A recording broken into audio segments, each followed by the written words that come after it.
Pejabat Bea Cukai kembali ditangkap karena kasus korupsi yang dilakukan selama 2 tahun lamanya. Korupsi kali ini terkait dengan penyimpangan dalam kegiatan ekspor crude palm oil alias CPO dan produk turunannya periode 2022 hingga 2024. CPO adalah crude palm oil yang berarti minyak kelapa sawit mentah. CPO adalah komoditas penting hasil ekstraksi dari daging buah kelapa sawit sebelum dimurnikan, sering disebut juga minyak sawit mentah. Setelah sebelumnya ditangkap oleh Komisi Pemberantasan Korupsi alias KPK, kali ini 2 pejabat Bea dan Cukai kembali ditangkap Kejaksaan Agung RI dan telah ditetapkan sebagai tersangka Selasa 10 Februari. Tim penyidik pada Jaksa Agung Muda Bidang Tindak Khusus alias Jampitsus Kejaksaan Agung RI pada hari Selasa 10 Februari telah menetapkan 11 orang sebagai tersangka. 2 dari 11 tersangka adalah FJR mantan Direktur Teknis Kepabeanan pada Direktorat Jenderal Bea dan Cukai alias DJBC dan MZ selaku ASN pada Kantor Pelayanan Bea dan Cukai atau KPBC Pekanbaru. FJR saat ini menjabat sebagai Kepala Kantor Bea dan Cukai Bali, NTB, dan NTT. Sementara satu tersangka merupakan LHB selaku Kasubdit Industri Hasil Perkebunan Non-Pangan dan Fungsional Analis Kebijakan dan Pembina Industri Ahli Madya pada Direktorat Industri Hasil Hutan Kementerian Perindustrian RI. Sisanya 8 tersangka berasal dari perusahaan swasta yang berbeda. Direktur Penyidikan Jampitsus Kejagung Syarif Sulaiman Nahdi mengatakan penyidik telah memperoleh bukti cukup melalui serangkaian tindakan penyidikan yang dilakukan secara mendalam, profesional, dan akuntabel dengan tetap menjunjung tinggi prinsip kehati-hatian dan asas praduga tidak bersalah. Adapun modus korupsi CPO itu bermula dari tahun 2020 hingga 2024, di mana pemerintah Republik Indonesia memberlakukan kebijakan pembatasan dan pengendalian ekspor CPO sebagai upaya menjaga ketersediaan minyak goreng dalam negeri serta stabilitas harga bagi masyarakat. Kebijakan tersebut dilaksanakan melalui mekanisme Domestic Market Obligation atau DMO, persyaratan persetujuan ekspor serta pengenaan bea keluar dan pungutan sawit atau levy. Dalam rangka kebijakan tersebut, CPO ditetapkan sebagai komoditas strategis nasional yang secara kepabeanan diklasifikasikan dalam HS Code 1511 tanpa pembedaan berdasarkan kadar asam.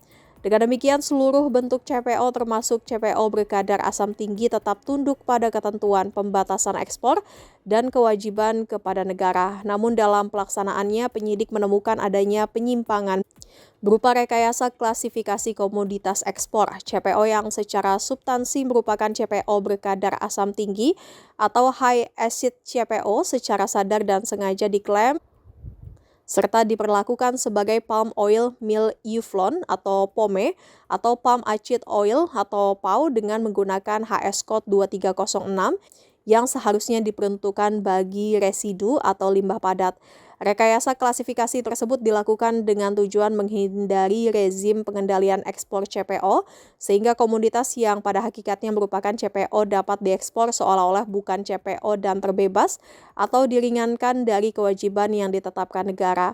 Penyusunan dan penggunaan peta hilirisasi industri kelapa sawit yang belum berbentuk peraturan perundang-undangan ini memuat komoditas serta spesifikasi teknis yang tidak dikenal dalam istilah klasifikasi internasional, akan tetapi tetap dijadikan acuan oleh aparat. Meloloskan ekspor CPO dengan menggunakan klasifikasi yang tidak sesuai dengan tujuan untuk menghindari pembatasan dan pelarangan ekspor CPO, menghindari kewajiban DMO serta mengurangi kewajiban pembayaran bea keluar dan pungutan sawit yang seharusnya bisa dipenuhi kepada negara. Adanya kickback atau pemberian imbalan kepada oknum pejabat negara yang dilakukan untuk memuluskan proses administrasi dan pengawasan ekspor, sehingga klasifikasi yang tidak sesuai ketentuan tetap dapat digunakan tanpa koreksi. Para tersangka diduga tidak hanya mengetahui ketentuan hukum yang berlaku, tetapi secara aktif berperan dalam menyusun, menggunakan, dan membiarkan mekanisme yang menyimpang tersebut berlangsung. Perbuatan menyimpang yang dilakukan oleh para tersangka menimbulkan dampak yang luas dan sistemik, tidak hanya terhadap keuangan negara, tetapi juga terhadap tata kelola komoditas strategis dan rasa keadilan di tengah masyarakat. Akibat perbuatan para tersangka, negara kehilangan penerimaan berupa tidak terbayarkannya bea keluar dan pungutan sawit dalam jumlah yang sangat signifikan, yang seharusnya menjadi hak negara dan instrumen fiskal dalam pengelolaan komoditas strategis nasional. Selain itu, tidak efektifnya kebijakan pengendalian ekspor CPO karena komoditas yang seharusnya tunduk pada pembatasan, pelarangan, dan kewajiban pemenuhan kebutuhan dalam negeri justru dapat diekspor melalui penggunaan klasifikasi yang tidak semestinya sehingga tujuan perlindungan kepentingan masyarakat menjadi tereduksi. Korupsi ini juga membuat terganggunya tata kelola komoditas strategis nasional karena praktik penyimpangan klasifikasi dan pengabaian ketentuan hukum tersebut melemahkan kewibawaan regulasi negara, merusak kepastian hukum dalam sistem perdagangan komoditas strategis, serta berpotensi menciptakan preseden buruk yang mendorong pengulangan perbuatan serupa apabila tidak ditegakkan hukum secara tegas. Kerugian keuangan negara dalam perkara tersebut masih dalam proses penghitungan oleh tim auditor. Namun berdasarkan penghitungan sementara oleh tim penyidik, kerugian keuangan negara atau kehilangan penerimaan negara diperkirakan mencapai 10,6 triliun hingga 14,3 triliun rupiah.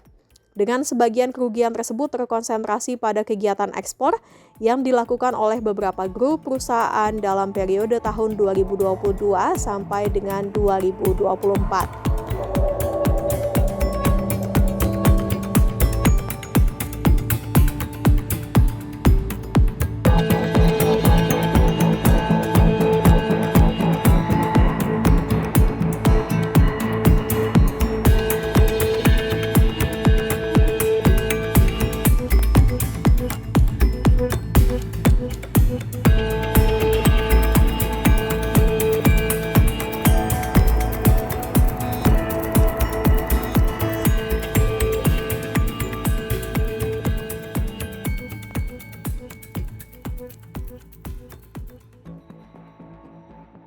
Download Tribun X sekarang, menghadirkan lokal menjadi Indonesia.